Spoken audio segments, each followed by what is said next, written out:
So welcome to the London Business School Wheeler Institute for Business and Development COVID-19 series. Today we are very pleased to welcome our own, my colleague, my great and esteemed colleague Alex Edmans, to talk about corporate social responsibility, discuss about his very recent book titled, eloquently I would say, Grow the Pie, how great businesses can deliver both purpose and profit at the same time. Alex has been with the London Business School now for something like 7 or 8 years, after working for a couple of years at Wharton, after graduating from MIT. He has published in most distinguished academic journals on various issues that are very topical to the world economy and our societies today. So Alex, thanks a lot for taking the time. It was a bit unfortunate that your book came just at the time of the pandemic and we didn't have all those nice events that we organized, but thanks for taking the time to discuss with us about your quite topical book. I think it's even more topical nowadays, post-COVID, as before. Thanks very much, Elias. It's great to be here. So actually, I was intrigued a lot by the title of your book, Grow the Pie. Well, typically in corporate finance, I remember there was a pie that was fixed, and then we were debating, how we split the pie to creditor or shareholders. So can you please give us an overview of your book, please? Thank you. Absolutely, Elias. So the traditional view of finance is that the value that a company creates is given by a pie. That pie is fixed, and we can distribute that either to investors in the form of profits, or society in the form of, say, wages to workers or taxes to government or stewardship of the environment. And often we think that the role of a business is to maximize profits, and we do that by reducing the slices given to everybody else. So in an economic model, you pay the workers as little as possible, and you will pollute the environment if indeed that's good for you. And that's in the idea that anything we give to others is taken away from profits. But why the title is called Grow the Pie is that it suggests that if you're to invest in society, so pay workers more than you need to, treat them better, invest in reducing your carbon footprint, that doesn't reduce profits to shareholders. It in fact grows the pie and then means that shareholders are better off. So I think the implications are important because often when we think about responsibility, CEOs often implement that to the minimum possible. So they might sign some great statements or put things on the website, but what this suggests is that it's in companies' own interests to take responsibility very seriously. So it's not just worthy or a luxury. Even in a crisis like this, it could be something which is fundamental to the success of a business. Well, I'll come shortly to some concrete questions from your book, but this seems very different from the standard, view. I think it is attributed to Milton Friedman, perhaps I'm wrong here, that the companies need to have a social purpose, and this social purpose is to maximize profits for the benefit of shareholders. If I'm not mistaken, Jack Welch, the legendary CEO, would repeatedly repeat this quote. So have we changed paradigm? Yeah, so this is interesting because the Friedman quote that you referred to, Elias, has been really popular. It came out in 1970, 50 years ago, and it said the social responsibility of business is to increase profits. And so some people might say, well, my book is a massive overturning of Friedman. Actually, it's not, because I think the Friedman quote is sometimes misinterpreted. So why he argues that businesses should completely focus on profits is not because sort of he's evil and thinking society doesn't matter. It's instead the argument is that by maximizing profits, you will be forced to take care of society. So you need to treat your workers well, otherwise they will leave. You can't pollute the environment or your brand will be hurt, and you want to give great products to customers. So he was saying, if you just focus on profits, then everything else will fall into place. But so why I still go beyond Friedman is that he would be right in a world of complete certainty. So a company thinking, do I want to improve employee well-being? Do I want to develop products that address sort of third world diseases? They would do some calculation and they would say, well, the benefits are X, the costs are Y, and we're going to go ahead and do that. But in today's world, right, there's a lot of uncertainty. So there's many things, many investments, particularly in society, that companies would not do if there was a purely instrumental motivation. So what the book suggests, and it's based on a lot of evidence, is that if companies do things for intrinsic reasons, problems.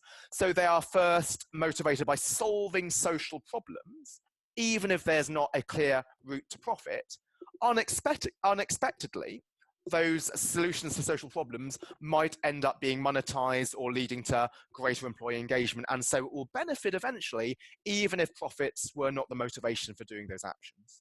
So, Alex, I like this approach because it illustrates some perhaps pseudo dilemmas that characterize not only economics but the society at large today. Now, let me ask the following. Can you give us some concrete examples, or can you tell us what are the features, what are the characteristics of those companies that manage to have both a purpose and at the same time serve the interest of shareholders? Yes, I think these are companies which are first driven by solving social problems. So why the book is called Grow the Pie is often we think about responsibility as splitting the pie differently. So paying fair tax, paying fair wages, not polluting the environment. So we can characterize that as do no harm.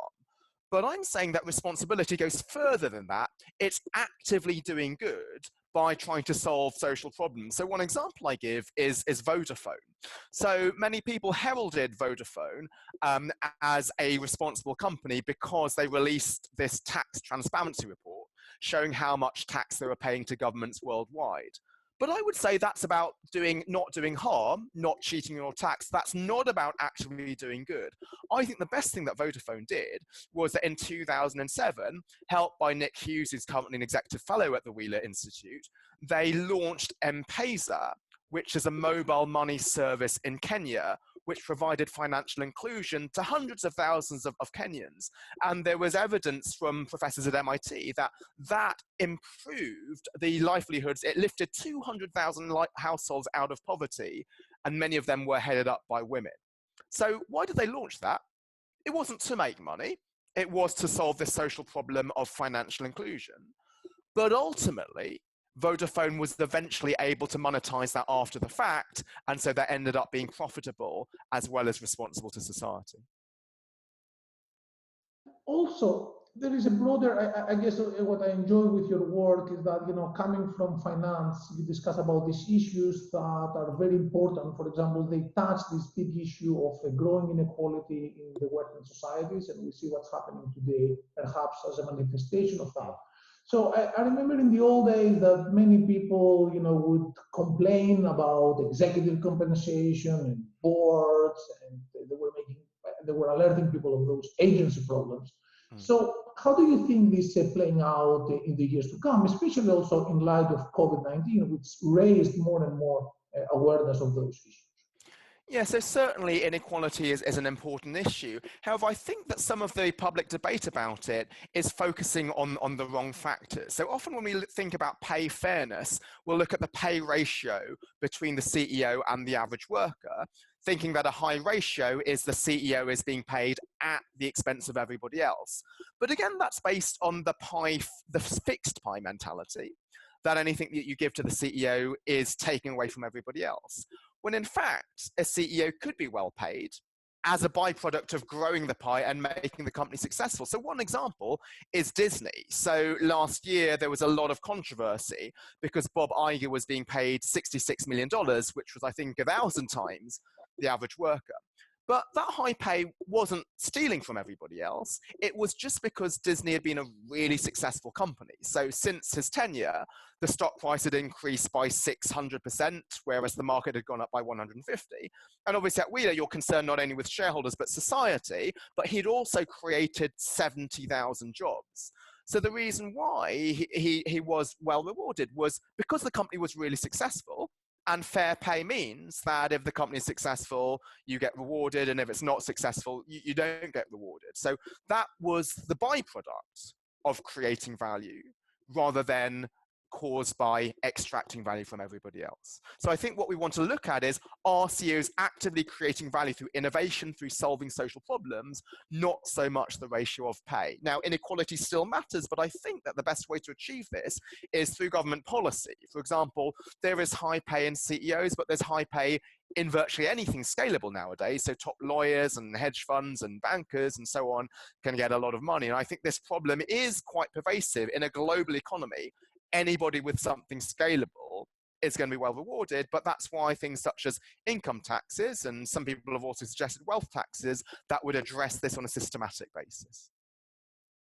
Yes, so I like this, if you like, middle of the ground approach. So can you give some more concrete examples? I know in your book you discussed many of those. For example, big corporates deciding where to locate, which apparently is a very big issue. It relates also in the case of Europe with competition between states, between countries. I guess also in the US across states and across cities.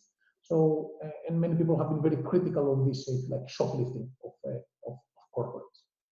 Yeah, so I think one important dimension is the treatment of workers. So there's many stakeholders to a company. There's the environment and suppliers and customers. But I think workers are really important because of the human element that you mentioned and the fact that this affects inequality.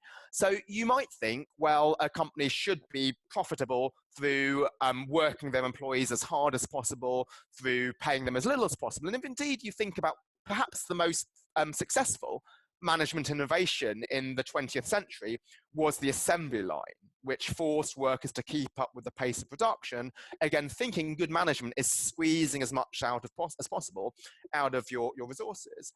But in fact, one of my own studies looked at 28 years of data to link how you treat your workers to long-term shareholder returns. And one of the important things is to get around this correlation causation issue. If you treat your workers better, do you do better? Or is it, once you're doing well, you can now treat your workers better? But the evidence suggests it's the former. Going above and beyond in how you treat your workers does pay off in terms of long-term returns. And I think this matters particularly now in terms of the crisis, right? When we want to think about, are workers a luxury? Do we want to just get rid of them? When actually some of the evidence and some of the examples that I've given were that companies that actually tried to minimize the losses to workers are actually doing better in the long term. So one example from the last financial crisis was the manufacturer Barry-Wehmiller. So they had just suffered a huge loss of orders. They needed to save, I believe it was $10 million. Normally in this case, right, the board gets together and they choose which workers to fire. However, what they wanted to do was to share the load equally. So everybody from secretary to CEO had to take 4 weeks of unpaid leave of furlough. And also some workers volunteered to take a double load so that their colleagues who were more financially constrained didn't have to. So surprisingly, not a single worker had to be fired. And indeed, they ended up saving $20 million. And not only do they provide this unpaid leave, but they also try to put on courses at their corporate university to make sure that that time was used productively. So that was just a shift in thinking. How can we all bear the consequences of that really bad financial crisis equally, rather than thinking, well, let's just put this all on the workers at the bottom?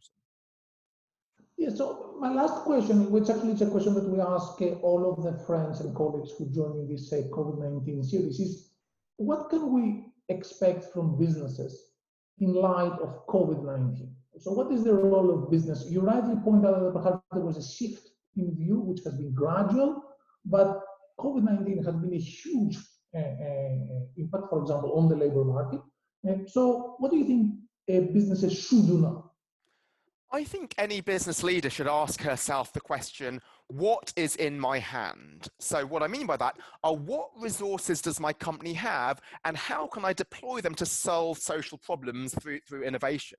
And why is that interesting is, again, the traditional view of responsibility is to split the pie fairly. So in a crisis, I'm going to give 100 million euros of food and sanitizer if I'm Unilever, or I'm going to keep paying my workers if I'm Win Resort. So that's splitting the pie fairly to make sure that workers are not being mistreated.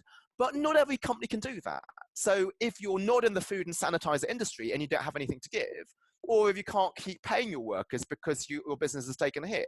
So the idea of what's in my hand is to think not about pie splitting, but pie growing and innovation. And so that has led to some unrelated companies doing some great things. So it could be your LVMH and you're making perfume. But what is in my hand is the ability to make alcohol, and I can use that alcohol for sanitizer. Or you could be Ford, and you're changing your airbag material to make masks. You could be Burberry, you're making gowns. Or you could be Apple and Google, and you're normally rivals, but you think, well, let's get together and devise these contact tracing systems. So obviously the crisis has been a massive negative shock, but if there's one silver lining that comes out of it, it's to sort of change our view of responsibility as about being fair splitting of the pie to actively growing the pie through innovation. I think that's something that all business can think about, is what are the resources which through being creative and innovative we can redeploy to solve social problems. Thank you, Alex. I could go on forever and ever, but we want also people to get the book, Growing the Pie, How Great Companies Deliver Purpose and Profits. Thanks a lot for taking the time and being with us. We hope that we do a much more engaging event, being together, hopefully in the fall. Thank you very much. Thanks, Elias. Really enjoyed it.